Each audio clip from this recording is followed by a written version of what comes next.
Good morning, folks. How's it going? I hope you're having a good morning. I'm not going to do a lot of talking. Well, actually, I am. I'm going to address one more email because, when I really think about what causes problems in the community, it always comes down to something dysfunctional, right? And when you look at what dysfunction is, it's something that's stemming from other individuals. So pretty much, when you use the reason method, you can deductively conclude that if there's some crime in your neighborhood, someone is doing that crime. If there's anything happening, right, then there's someone behind the madness.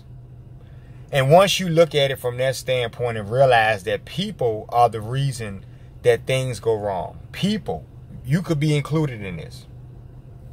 So that's the first thing right there. You need to realize about life and about where you are and the people that who are around you, right? People create these things. But I'll go ahead and read this letter and then I'll get right into what I want to say about it. But it goes like this.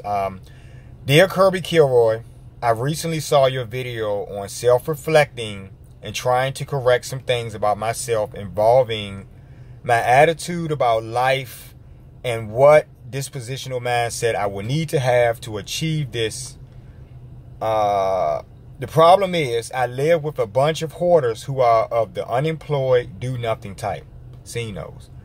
We live in an impoverished community filled with violence and dysfunction. My small improvements to myself have involved bathing and brushing my teeth every day. Oh, wow. I'll get to that. Wearing clean clothes sucks when you're living in filth. How do I go about convincing my co-tenants how we can and should do better? I love bad behavior, but I want something better for myself. Thanks. Okay. Wow. Whoa. When you get to a point where you believe that grooming yourself, brushing your teeth, taking a bath every day is an achievement, then you have really sank to the lowest place you could be. Now, if you're making an improvement and you're doing just this little bit, and to you that's a great stride or something, I can imagine the people that you're living with. What are they doing? So it says you live in a hoarder house. So I'm assuming, I've seen a few episodes of these shows, and I'm assuming that you have trash and filth covered from floor to ceiling in your house. You probably have rodents. You probably have all types of insects and pests and everything.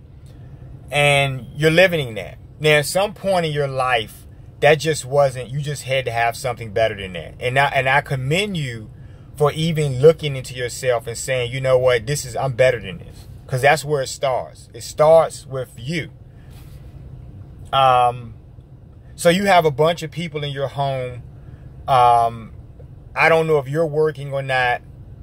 They're unemployed. So I'm assuming that if you're able to maintain a living arrangement in this place and no one has a job, then someone's paying for that. I'm assuming maybe Uncle Sam, right? And if that's the case, which is a case a lot, that I see a lot,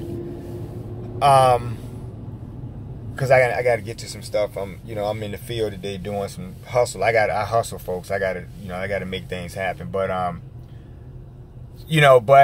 so you have people who are not making things happen, and they're sitting around. I'm assuming that you guys have to eat. You have to live. Obviously, you're not clothing yourself properly because you're just wearing dirty clothes and stuff like that, and that's really sad. You didn't break down if there were males or females living in the house, if they were old or young. So I'm not sure, but it doesn't really matter. I'm assuming that all of you guys, and I will hope that you don't have any children in the house, because that's really a problem right there. But the first thing you want to do is let's start with you. Let's not deal with your environment right now. Let's just deal with you.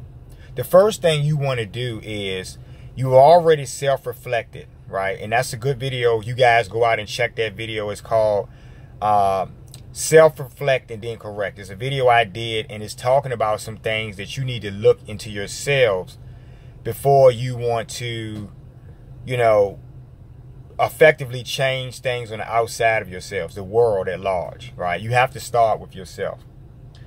And then once you see that you need to make some improvements, you need to implement those improvements, right? And you'll feel better about yourself as you go along. I can promise you that.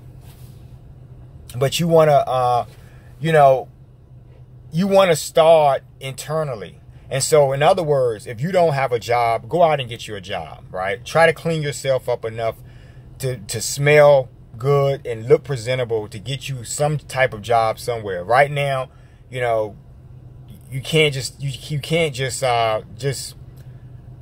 sit around. So you don't want to settle for anything. However, you do want to be gainfully employed anywhere, just to get yourself started, just to get yourself on your feet. And you want to put money away, right? You want to have enough money to obviously get you your own place, but to sustain that if something went wrong. So you want several months, and you know, you should have done this a while back. And I tell young people this too. This is something that I had to learn. If you start off, you know, your first job, 16, 17 years old, if you start off saving your money, it doesn't matter where you're working at. If you start off saving money, by the time you're in your 40s, you will be well able to retire. And I don't know if you people know that. I wasn't given that tidbit in my life. A lot of my friends and people of my age, they haven't been given this type of information. But I'm trying to help you young people out there. And I'm assuming you're a young guy, because if you were older, you wouldn't have to ask insight about, you know, as to what you need to do.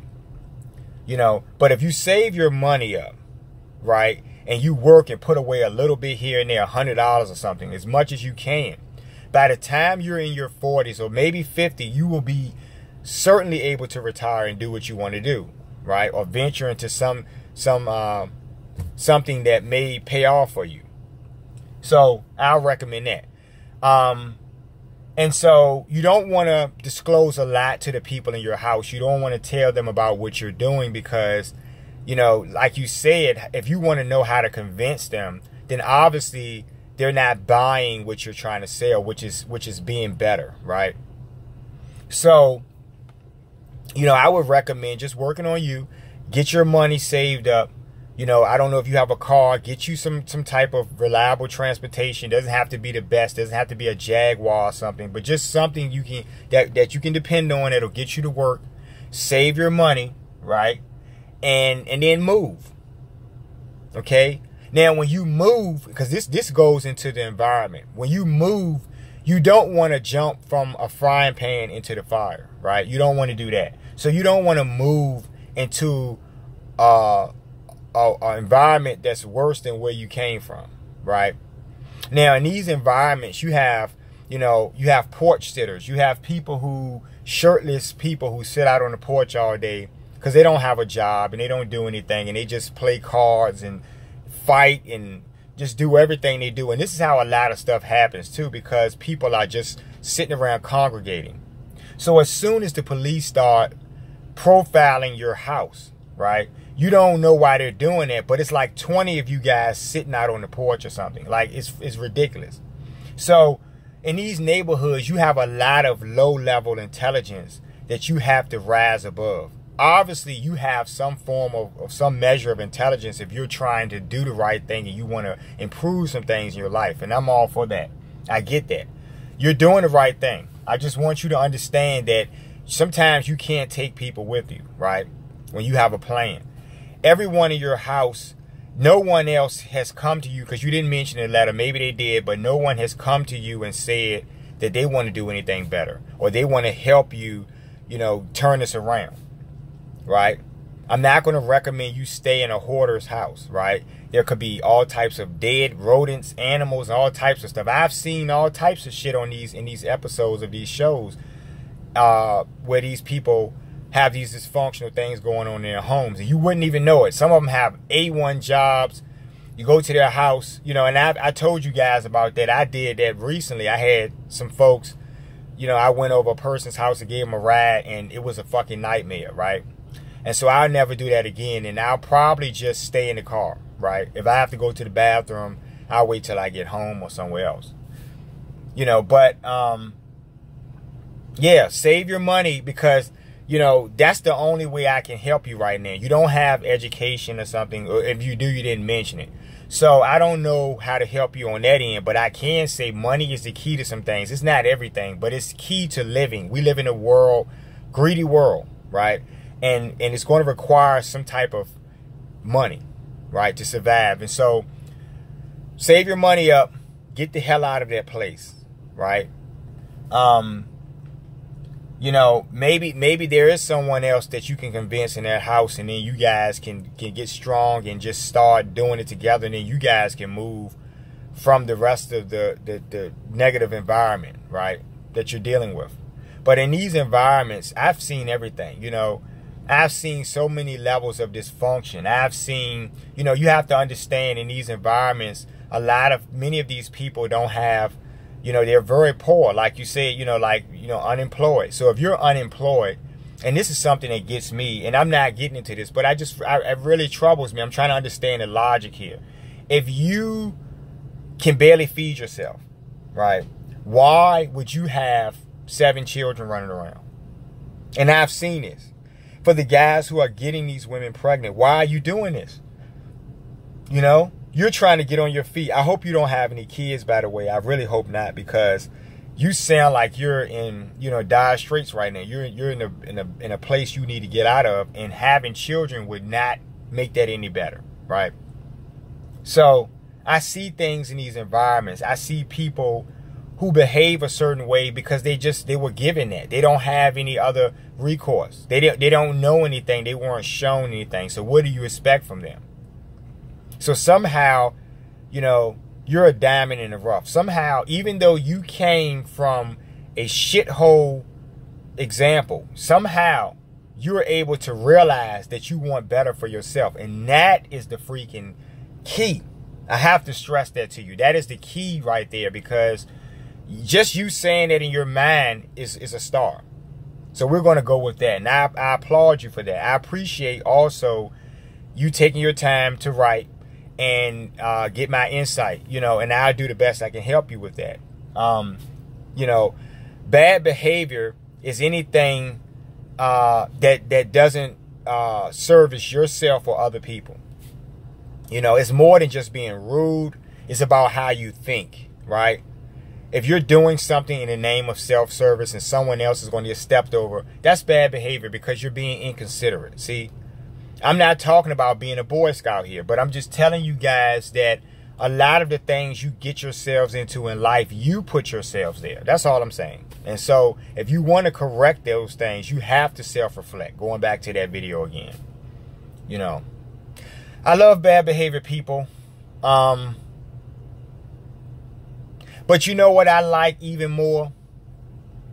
I love people who care about themselves. You know, a lot of the stuff that happens are behind people who just have low self-esteem, right? Who just feel like losers, and they just want to spread that bad stuff around to everybody else. And I feel like that's the problem. I feel like a lot of you people are too weak to avoid that energy. You play into it, and then now you're toxic, and that's the problem, right? But these people are clearly toxic. Get out of the house. Don't discuss it. If you guys haven't discussed it to this point, it's not going to happen. They're not going to change or get better. Keep taking baths every day. I recommend you do that, because, you know, that means you care about yourself, right? You have worth. And that's reflected in that action. And so we'll be talking soon, folks. Like the videos and share them. And y'all have a good day. Take care.